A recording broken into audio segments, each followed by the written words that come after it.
Welcome to the Homemaking Exchange. My name is Diana, and in this video we're making cream cheese pound cake. To start out, go ahead and measure out your flour and then set that aside for later. Then in a large bowl, you're going to add your softened butter.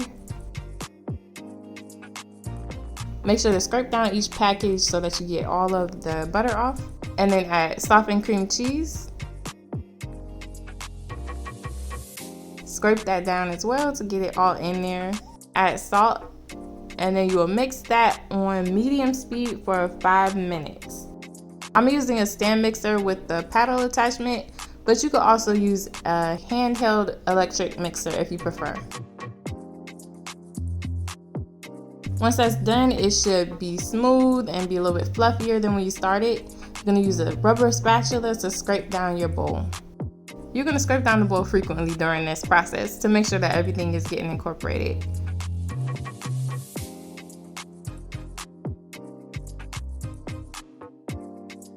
I've measured out my granulated sugar as well as brown sugar, and then I'm going to turn my mixer back on medium-low speed, and I will slowly start to sprinkle in the granulated sugar.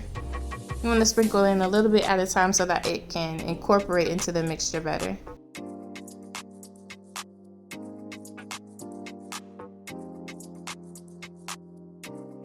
Once the granulated sugar is done, go ahead and sprinkle in the brown sugar a little at a time as well.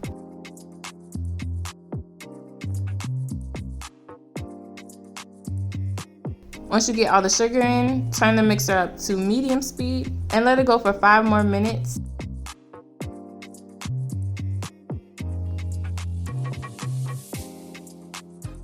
Then stop your mixer and scrape down your bowl.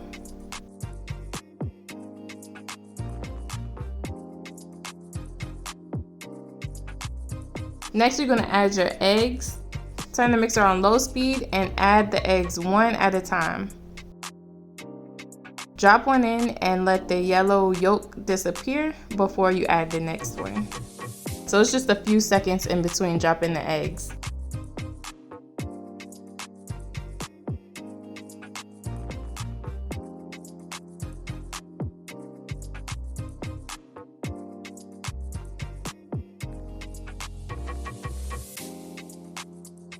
I accidentally dropped in 2 on the last one, but that's okay. Just don't drop them all in at the same time.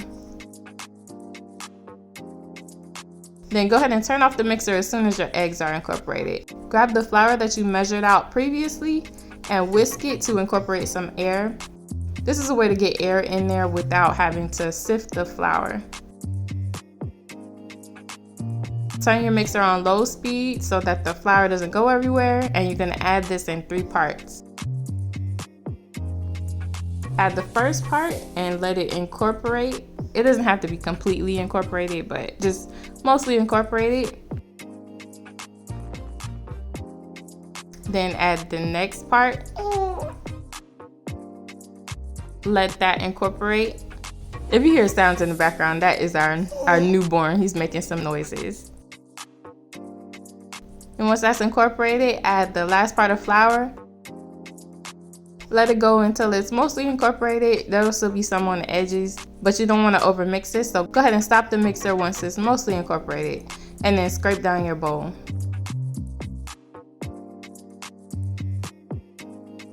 Then you're going to add instant vanilla pudding mix. The pudding will make your cake more moist. Add the dry mix to your batter. Turn your mixer on low and blend that for about 30 seconds. Then stop the mixer and scrape down your bowl.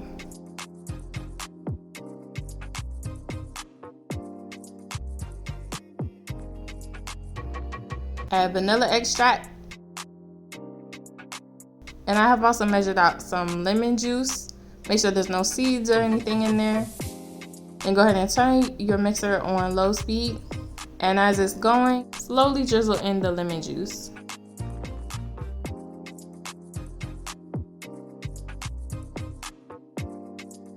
Mix it until that's just incorporated.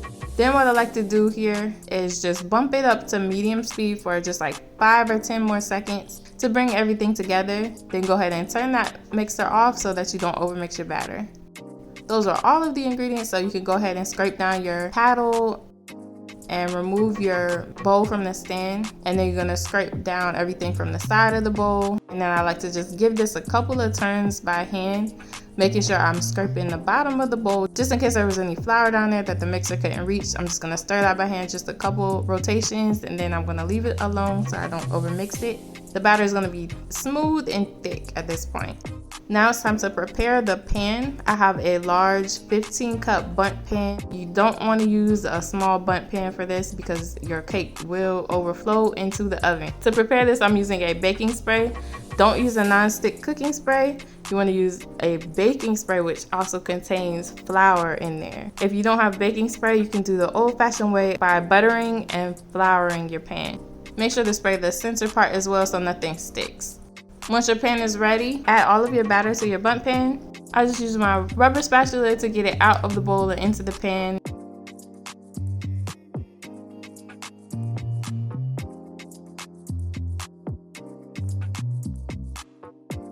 And then you're gonna spread it out evenly using your rubber spatula. Make sure you're getting it into all the crevices and making sure that it's level all the way around. Then I'm just gonna tap the pan on the counter a few times to remove any air bubbles that are trapped in there. Here I'm just cleaning up the excess spray and batter off of my pan, and then it's gonna go into the oven at 325 degrees for about 1 hour and 15 minutes. Now, one warning is to not open your oven early. You will let cool air in, and after you take out your cake, it will sink down in the middle. So make sure to wait at least 1 hour before you touch the door of the oven. Bake it in the middle with space between the top rack so that it doesn't hit that top rack when the cake rises up. After 1 hour and 15 minutes, it still wasn't quite done, so I let it go for a few more minutes. And then I checked it another time. You can use a knife or a toothpick. If it comes out clean, go ahead and take it out and let it cool on the counter for 30 minutes before turning it over. To turn it over, just place a plate on top and then flip it over and remove the pan from the top so that you have your bundt cake there. It will still be hot. Let it cool down all the way before you slice it and serve it, and then you will have this delicious moist cream cheese pound cake. I overbaked mine for like a few minutes. I could have taken it out earlier, but it was still so delicious and soft and moist, and it was really good. It has this nice crunchy texture on the bottom. If you are interested in the recipe, you can find it in the description box. Thank you for watching.